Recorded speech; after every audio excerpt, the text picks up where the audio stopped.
UP के सुल्तानपुर जिले में बिना अनुमति तुलसी सत्संग भवन को गिराकर करोड़ों के अवैध शॉपिंग कॉम्प्लेक्स बनाने का मामला सामने आया है। हाई कोर्ट के स्टे के बावजूद जिला और पुलिस प्रशासन की सह पर शहर के व्यस्ततम इलाके तिकोनिया पार्क के बगल तुलसी भवन को गिराकर अवैध निर्माण का मामला अब सुर्खियों में आ गया है। पहले तो जिला प्रशासन ने दुकानदारों को जबरन धमकी देकर बेदखल करते हुए तुलसी भवन को ध्वस्त करा दिया और अब सिविल कोर्ट व हाई कोर्ट के आदेशों को दरकिनार कर अवैध निर्माण चल रहा था। जब मामले ने तूल पकड़ा तो अनाधिकृत रूप से हो रहे निर्माण में स्थानीय प्रशासन व भूमाफिया का गठजोड़ बेपर्दा हो गया है। सूत्रों की माने तो इस निर्माण के पीछे बीजेपी के एक वरिष्ठ नेता और बजरंग दल के नेताओं का हाथ माना जा रहा है, जिसके चलते जिला प्रशासन बैकफुट पर रहा। आइए हमारे दस्तक भारत टीवी के संवाददाता अनुराग द्विवेदी ने क्या क्या पड़ताल की, इस विवाद से संबंधित लोगों ने क्या क्या जवाब दिए, इसको भी दिखाते हुए सुनाते हैं। नमस्कार, मैं हूं अनुराग द्विवेदी, आप देख रहे हैं दस्तक भारत टीवी। आज हम शहर में व्यस्ततम इलाके और बेशकीमती ज़मीन जहां पर सिविल कोर्ट और हाई कोर्ट का स्टे लागू हो रहा है, ऐसे स्थान पर खड़े हैं। ये तिकोनिया पार्क से सटा हुआ है।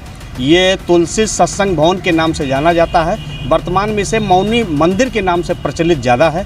यहाँ पर अभी कल ही एसडीएम सदर, सीओ नगर कोतवाल समेत कई थाने की कई फोर्स यहाँ पर पहुँची और इसको तत्काल हो रहे निर्माण को रोकवा दिया। आपको इस बारे में मैं बताना चाहता हूँ, ये पिछले 6 माह से पहले इसमें सैकड़ों दुकानें चलती थीं, लोग अपना जीविकोपार्जन करते थे। इसको जबरन खाली करवाया गया, ट्रस्टी के तरफ से जबरन खाली करवा दिया गया। खाली करवाने के बाद से इसका ध्वस्तीकरण हुआ। ध्वस्तीकरण के बाद में वर्तमान में इधर निर्माण चल रहा है। इसी बीच और लोगों, कुछ किराएदारों ने, कुछ जिनकी ज़मीन ये बताते हैं कि हमारी है पुरानी, ऐसे लोगों ने सिविल कोर्ट में मुकदमा किया। सिविल कोर्ट से स्टे मिल गया, जिला प्रशासन के पास आया। डीएम साहब के कहने के बाद भी एसडीएम साहब और स्थानीय पुलिस ने विशेष रुचि नहीं ली, जिसके चलते निर्माण रात दिन चलता रहा।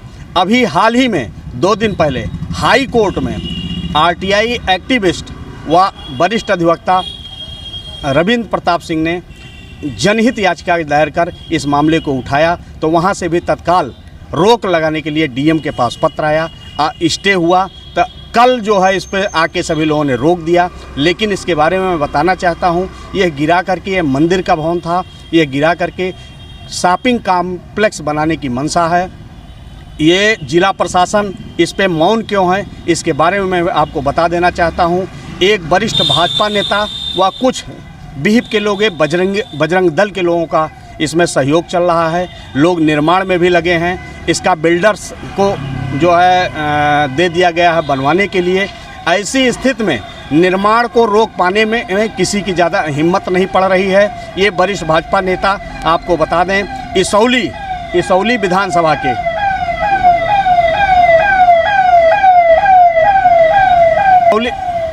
इसौली विधानसभा के भाजपा से प्रत्याशी भी रह चुके हैं और डिप्टी सीएम केशव मौर्य के करीबी भी माने जाते हैं।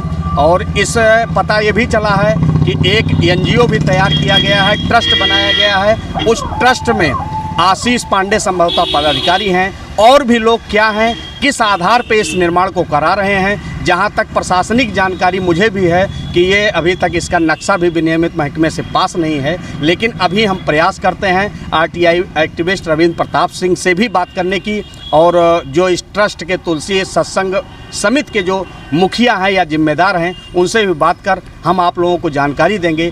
तब तक हमारे दस्तक भारत टीवी के साथ बने। मामले को लेकर जब डीएम रवीश गुप्ता ने सदर एसडीएम रामजी लाल को तत्काल निर्माण रोके जाने का आदेश दिया तो वह मौन धारण किए रहे।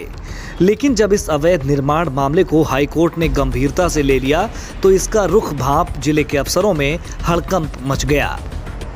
गुरुवार को आनन फानन में एसडीएम सदर रामजीलाल व सीओ नगर राघवेंद्र चतुर्वेदी समेत पुलिस बल ने सख्ती दिखाते हुए निर्माण कार्य रुकवा दिया है। हैरत की बात तो यह भी है कि बिना नक्शा पास किए हुए ही यह बहुमंजिला इमारत खड़ी की जा रही थी।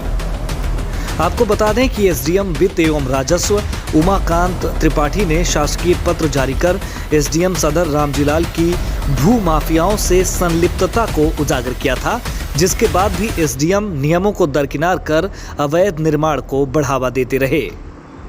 इस अवैध निर्माण के पीछे सत्ताधारियों की हनक और भू माफियाओं के साठ गांठ के चलते किसी ने अवैध निर्माण रोकने की जहमत नहीं उठाई, जबकि यह बहुमंजिला शॉपिंग कॉम्प्लेक्स एसपी व डीएम दफ्तर से चंद कदम की दूरी पर ही स्थित है।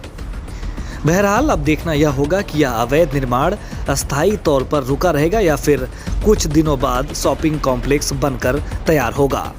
इन्हें तुलसी सत्संग भवन के लिए नजूल भूमि के रूप में आवंटित और इसका जो है नजूल भूमि के संबंध में इसका नक्शा पास कराने के लिए विनियोजन क्षेत्र में प्रस्तुत किया गया है और अभी नक्शा स्वीकृत नहीं है। इनको बिना नक्शा स्वीकृत इन्होंने काम शुरू कर दिया है। इनको धारा 10 की नोटिस भी दी गई है।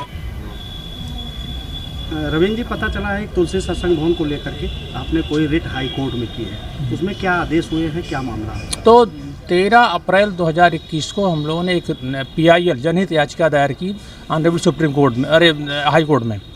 तो जो जाके कोरोना के कारण सुनवाई नहीं हो पाई, तो 16/6 को सुनवाई हुई और 16/6 को सुनवाई में आदेश ये हुआ कि मंदिर और वहाँ पे होने वाले सत्संग और सारी चीज़ें यथावत रहेंगी और जो निर्माण हो रहा है उसको रोक दिया जाए, जिसमें इसको कहा गया। और इसके अलावा जो इलीगल कंस्ट्रक्शन हो गए हैं बिना नक्शे के, उन्हें ध्वस्त कर दिया जाए और इसे अपने प्रशासन अपने कब्जे में लेकर के किसी स्वायत्त संस्था को हैंड ओवर कर दे। किस आधार पे निर्माण कर रहे थे, क्या कैसे किए? जबरदस्ती कर रहे थे। ये कहते थे कि हमारा किसी एक बड़े राजनीतिक से मेरा संबंध है, कोई प्रशासन हमारा कुछ नहीं कर सकता है। सुनने में आया कोई ट्रस्ट भी बनाए हैं? ये समिति बनाए इन्होंने। ऐसा था कि जो तुलसी सत्संग भवन ये रामनेश त्रिपाठी के नाम अलॉट था, ये प्रॉपर्टी अलॉट थी, पट्टा हुआ था। लेकिन बाद में जब पंडित रामकिशोर त्रिपाठी उसके असेसमेंट कमेटी के चेयरमैन हुए नगर पालिका में, तो उन्होंने बिना किसी ऑर्डर के तुलसी सत्संग समिति बना दिया, दर्ज कर दिया और एक समिति उन्होंने फैजाबाद से चिटफंड से रजिस्टर करा लिया अपने घर वालों के सारे नाम लिख करके। और वो सिर्फ इनका नगर पालिका में श्री तुलसी सत्संग समिति नाम दर्ज है और किसी अभिलेख में इनका कहीं नाम दर्ज नहीं है। दस्तक भारत के लिए सुल्तानपुर से अशोक शुक्ल के साथ अनुराग द्विवेदी की रिपोर्ट।